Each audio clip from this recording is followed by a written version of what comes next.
Have you ever wondered what drives an individual to exert control and dominance over their partner? It's an unsettling thought, but one that we need to delve into if we're to understand the dynamics of abusive behavior. Lundy Bancroft, a seasoned counselor who has worked extensively with abusive men and their partners, opens our eyes to this troubling reality in his book, Why Does He Do That? Inside the Minds of Angry and Controlling Men. Bancroft navigates the intricate psychology of abusive behavior, particularly shedding light on men who exert control over their partners. Now, when we talk about control and dominance, it's not the Hollywood portrayal of a villainous character we're referring to. It's subtler, sneakier, and unfortunately far more common. It's about everyday men who, for various reasons, resort to controlling their partners.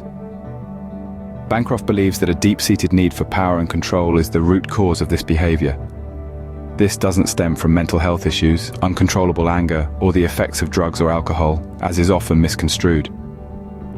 Rather, it's a deliberate choice made to dominate and manipulate. There's a common myth that domestic violence is always physical. That's not the case. Abuse can be verbal, emotional, financial, or sexual, and these forms are often harder to recognize because they leave no visible scars. Yet they are just as damaging, if not more so. Another misconception is that domestic violence is a private matter. It isn't. It's a societal issue that affects us all, directly or indirectly. It's crucial that we, as a society, stop turning a blind eye to it. Understanding these misconceptions is vital, not just for victims, but for everyone. It helps us recognize the signs of abuse in our own relationships, or in those of people around us. It empowers us to challenge and confront such behavior rather than ignore or normalize it. So you might ask, why does he do that? Well, the answer lies in understanding the psychology of abusive behavior, in debunking the myths and misconceptions surrounding it, and in acknowledging the pervasive issue it is. Understanding the root cause of abusive behavior is the first step towards addressing it. Let's take this step together, for ourselves and for those who might not be able to do so on their own. What goes on inside the mind of an abusive person? This question is fundamental to understanding the phenomenon of abuse. The mindset of abusive men is often characterized by a sense of entitlement, a belief in their superiority, and a desire for control. These individuals see themselves as victims, justifying their actions as a response to perceived wrongs done to them. They rationalize their behavior, shifting blame to their partners, society, or circumstances, anything but themselves. Their attitudes are deeply ingrained, born out of harmful cultural norms and personal insecurities. These beliefs fuel their actions, driving them to manipulate their partners in order to maintain power. This manipulation can take many forms, from gaslighting and emotional blackmail to outright threats and intimidation. It's a twisted reality where love and fear are intertwined, where power is mistaken for affection. Understanding this mindset, this distorted worldview, is key to confronting abusive behavior. Unveiling the mindset of an abuser is crucial in dismantling the power they hold. What are the common patterns of abusive behavior? This crucial question guides our exploration of the complex landscape of abuse. Let's start with verbal abuse, which can range from derogatory comments and threats to constant criticism and belittling. Emotional abuse, on the other hand, can manifest as manipulation, isolation, or even gaslighting, where the abuser makes the victim doubt their own reality. Physical abuse may be the most easily recognized, but it can be insidious, often starting with minor acts that escalate over time. Sexual abuse is another horrific form of assault that can occur within relationships, violating personal boundaries and consent. Lastly, there's financial abuse, where the abuser controls the victim's access to money, creating a dependence that can make it difficult to leave the relationship. These forms of abuse are interconnected, each amplifying the others, often escalating over time into a vicious cycle of violence and coercion. Recognizing these patterns is a vital step towards breaking the cycle of abuse. How does abuse impact its victims? This question opens the door to an unsettling reality, a reality experienced by countless individuals across the globe. The impact of abuse on victims is not merely a physical ordeal, it's a complex web of emotions, psychological distress, and societal pressures. The turmoil starts with fear, a constant gnawing feeling that never seems to retreat. The fear of an abusive outburst, the fear of reprimand, the fear of being alone, and the fear of the unknown. This fear can be paralyzing, preventing victims from taking any action that might upset the delicate balance of their everyday life. Along with fear, the victims are often blanketed with a heavy layer of shame. This shame is not theirs to bear, yet it is thrust upon them. It's a shame rooted in societal norms and expectations, making it even more challenging to shed. Victims are often made to feel that they are somehow responsible for the abuse, that they could have prevented it, or even that they deserved it. This self-blame is a destructive force that eats away at the victim's self-esteem and self-worth. Isolation, another cruel byproduct of abuse, is a tactic used by abusers to exert control and dominance. By isolating their victims from friends, family, and the outside world, abusers create an environment where their actions go unchecked. This isolation can make the world seem incredibly small and suffocating, leaving the victims feeling utterly alone and helpless.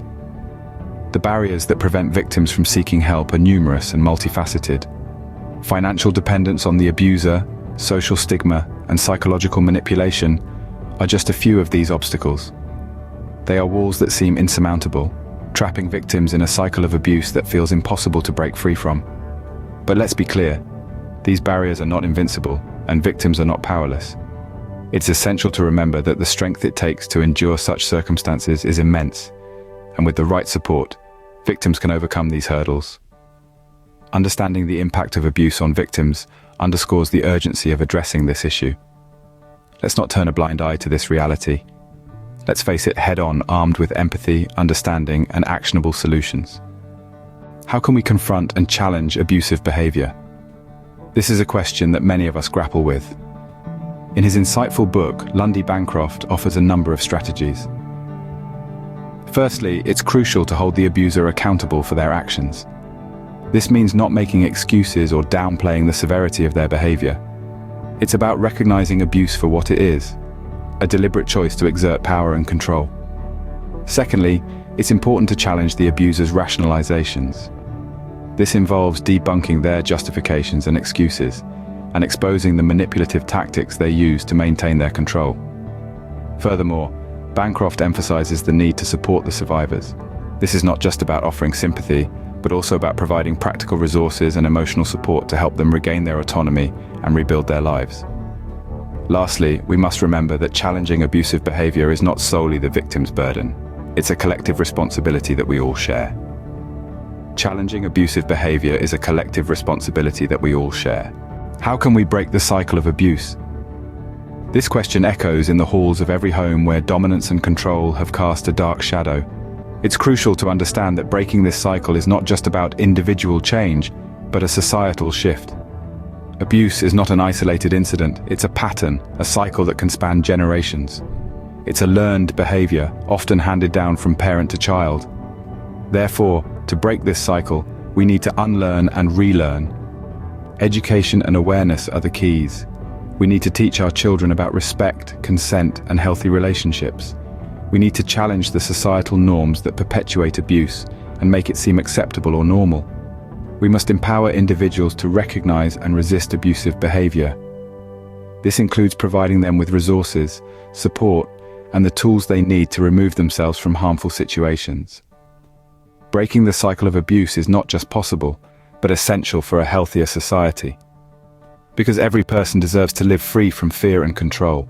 What resources and support are available for those affected by abuse? Bancroft's book, Why Does He Do That?, provides a wealth of practical resources and recommendations. For starters, safety planning is crucial. It involves identifying potential risks, creating an escape plan, and establishing ways to stay safe after leaving an abusive relationship. Legal options are also available. This might mean obtaining a restraining order, filing for divorce, or pursuing charges against the abuser. It's important to consult with a legal professional who can guide you through these processes. Support services play a pivotal role too. These can include counseling, therapy, support groups, and domestic violence hotlines. These services provide a safe space to share experiences, receive emotional support, and learn coping strategies. In addition, Bancroft encourages readers to build a network of support. This could be family, friends, neighbors, or co-workers who can provide emotional support, practical help, and a sense of safety. Remember, support and resources are available. No one has to face abuse alone.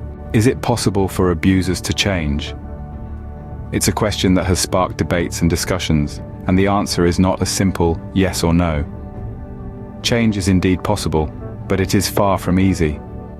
It requires a deep, personal commitment to reformation and a willingness to face the harsh truth of one's behavior. Rehabilitation is a journey that goes beyond acknowledging the problem. It's about understanding the root causes of abusive behavior, the pain it inflicts, and the power dynamics it creates. Therapy and intervention programs play a crucial role in this process, providing tools and strategies to break the cycle of abuse. They challenge the abuser's mindset, help them develop empathy, and foster healthier patterns of relating. Yet, the most critical aspect of change is accountability. Abusers must take full responsibility for their actions, without excuses or justification. Change is possible, but it requires willingness, accountability, and ongoing effort.